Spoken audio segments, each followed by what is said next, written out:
বন্ধুরা আজকে তোমাদেরকে দেখাবো সৌদি আরবের তমিজ রুটি। এই রুটি ছাড়া যেন সৌদি আরব চলবেই না। আমার কপিল আমাকে কার্ড দিয়ে বলল যে রুটি নিয়ে আসার জন্যে। তা আজকে সেই দোকানে যে কেমন করে রুটি তৈরি করছে সেগুলোই তোমাদেরকে দেখাবো। আর কত সুন্দর করে চুলোর মধ্যে সেটিং করে দেয় রুটিটাকে, সেটা নিজের চোখে না দেখলে মনে হবে যে দেখলামই না সে রুটিটা কি করে তৈরি করলো। তা আমাদের দেশেও মনে হয় এই রুটি আছে, তবে সৌদি আরবে বিশেষ করে তৈরি করে থাকে প্রচুর পরিমাণ। যেখানেই যাবে সেখানেই এই তমিজ রুটিটা পাবেই পাবে। বন্ধুরা এই সাইকেলটা আমাকে আমার কপিল কিনে এনে দিল টুকটাক দোকান যাওয়ার জন্যে, প্লাস জানে যে আমি ভিডিও তৈরি করি, তাই কখনো কখনো আমি বলতাম যে কোথাও যেতে পারছি না, সেই জন্যেই আমার কপিল আমার জন্য একটা সাইকেল কিনে এনে দিয়েছে। যদিও এখানে সাইকেল দেখতে পাওয়া যায় না বললেই চলে, দু একটা খুব অল্পই সাইকেল দেখতে পাওয়া যায়, তারপরেও আমার জন্য একটা সাইকেল কিনে এনে দিয়েছে। সাইকেলটা নতুন আর খুবই ভালো সাইকেলটা। তাই বন্ধুরা রাস্তায় বেরিয়ে পড়লাম সাইকেল নিয়ে রুটির উদ্দেশ্যে। ওদিকে কপিলের গাড়ি আছে, খেজুর গাছের আড়ালে কতটা দেখতে পাওয়া যাচ্ছে জানি না, তবে গাড়ি লাগা আছে। কপিল এখন শুয়ে আছে, আমাকে বলে দেওয়াই আমাকে এখন যেতে হচ্ছে এই সাইকেল নিয়ে। তো রুটির দোকান যাই, তারপরে দেখাচ্ছি তোমাদেরকে যে সে রুটি কেমন করে তৈরি করে। তবে এই রুটি কত দিন থেকে চালু হয়েছে সৌদি আরবে সেটা আমি বলতে পারবো না, তবে শুনে এসেছি নবীর আমল থেকে গোল গোল করে নাকি আটাগুলোকে রেখে চুলোর মধ্যে দিয়ে দিত। তো সেই রুটি কি এই তমিজ রুটি সেটা জানা নেই, তবে কখনো কখনো মনে হয় যে এই তমিজ রুটির জন্যই হয়তো শুনতাম যে গোল গোল করে আটাগুলোকে রেখে চুলোর মধ্যে দিয়ে দেয়। বন্ধুরা এখন রুটির উদ্দেশ্যে রওনা দিয়ে দিলাম। এই রুটি খুব একটা বেশি দূরে দূরে থাকে না, খুব কাছে কাছে এই রুটি দোকানগুলো থাকে, যাতে ক্রেতারা খুব সহজেই কিনতে পায়। এখন সকাল 6টা বাজছে, এই 6টার সময়তে দুপুরতেই দেখবে কত মানুষ এই রুটির দোকানে ভিড় করে রয়েছে।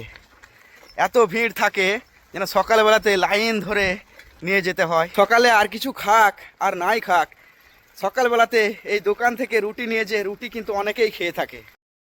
সন্ধ্যেতেও বিক্রি হয় এই রুটি, সকালে আর সন্ধ্যেতে, আর দুপুরবেলায় বন্ধ হয়ে যায় সেই দোকানগুলো। এই সেই রুটির দোকান, এই দোকানে প্রচুর ভিড় হয়। আর তাছাড়াও অনেক লোকজন কাজ করে এই দোকানে। আর কত বড় বড় রুটি যে তারা কিনছে, 3টে 4টে করে একসাথে, তাছাড়াও 20টা 22টা করেও কিনে নিয়ে চলে যায়।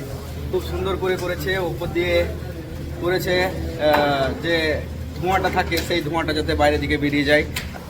চারিদিকেই গাড়িতে শৈলাভ হয়ে আছে, ভাবাই যায় না এত ভিড় হয়। তবুও এটা একটা পাড়া গ্রাম, তার মধ্যেও এত ভিড়, মানে দেখেই অবাক লাগছে। এখানে যে কলসিগুলো রয়েছে এগুলোতে ডাল ভরা রয়েছে। কেউ কেউ রুটির সাথে ডাল খায়, কেউ কেউ আবার ডিমের ভুজিয়া খায়। সামনে দেখা যাচ্ছে ডিমের পেটি। পাকিস্তানি ভাই খুব সুন্দর করে রুটি তৈরি করে। এ দোকানে এত খদ্দের হয় বলে বোঝানো সম্ভব নয়। সারাদিন যেন এরা লেগেই থাকে রুটির সাথে, বসারও টাইম পায় না। খুব সুন্দর করে রুটিগুলোকে গোল গোল তৈরি করে হাতে অল্প পানি নিয়ে চুলোর মধ্যে খুব সুন্দর করে লাগিয়ে দেয়।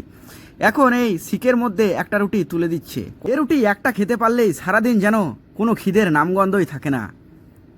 একটার পরে একটা রুটি করেই যাচ্ছে। একটা রুটিকে চুলোর মধ্যে লাগিয়ে দিয়ে সঙ্গে সঙ্গেই আবার অন্য একটা রুটিকে বেলতে লাগছে। ওটার চুলোর ভিতরটা দেখলে বুঝতে পারবে যে এই চুলোর মধ্যে রুটিগুলো লেগে থাকায় যেন আশ্চর্য ব্যাপার। ভিজে আটা না তো লেগে যাবে, কিন্তু যখন রুটিটা হয়ে যাবে সম্পূর্ণভাবে, এমন করে চুলোটা তৈরি করা আছে, এই চুলো থেকে রুটিগুলো হয়তো খসে পড়ে যাওয়ার সম্ভাবনা থাকে।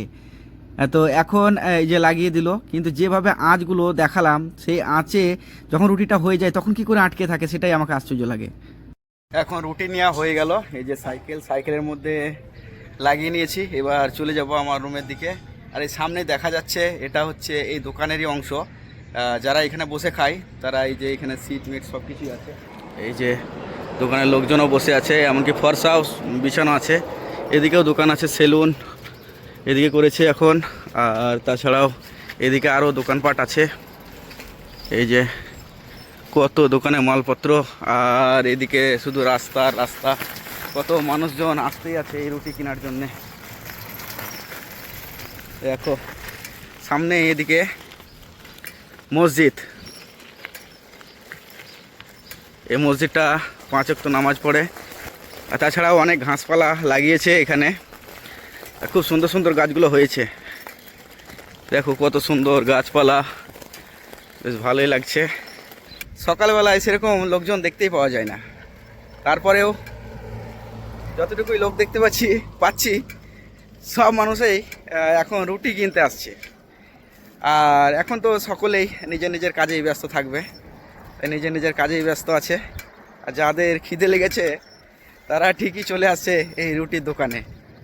যত লোক দেখলাম সব রুটির দোকানে, আর সামনে কিন্তু কোনো রকম মানুষ দেখতে পাচ্ছি না, কোনো রকমই মানুষ নেই, একদম ফাঁকা নির্জন। এখন আমি নিজের বাসাতে চলে এলাম, তো সৌদি দিয়েছিল এই কার্ডটা দিয়েই আমি রুটি কিনে নিয়ে এলাম। এই সিস্টেমটা ভালো, যাকে তাকে এই কার্ডটা দিয়ে দিলেই মালপত্র কিনে নিয়ে চলে আসা হবে। তাই আমার সৌদি এখানে আছে, সৌদির জন্যই নিয়ে এলাম রুটিগুলো, পাশাপাশি আমিও খাবো। তো এই যে এই কার্ডে কত সুন্দর সিস্টেম, যদি কেউ মনে করে যে এই কার্ডটা নিয়ে আমি বাহাদুরি করব, কিন্তু কেউ কখনোই এই কার্ড নিয়ে বাহাদুরি করতে পারবে না, শুধু মালপত্রই কিনতে পারবে। আর তাছাড়াও মালপত্র কেনার পরেও ওরা যদি মনে করে যে কার কাছে আছে এই কার্ডটা, সেটাও ধরে ফেলবে। তাই এটা নিয়ে আমার কোনো কাজই নেই খো। আর তাছাড়াও আমি এটা বললাম শুধু সৌদির ইচ্ছা থেকে এই কার্ডটা দিয়েছে মালপত্র কেনার জন্যে।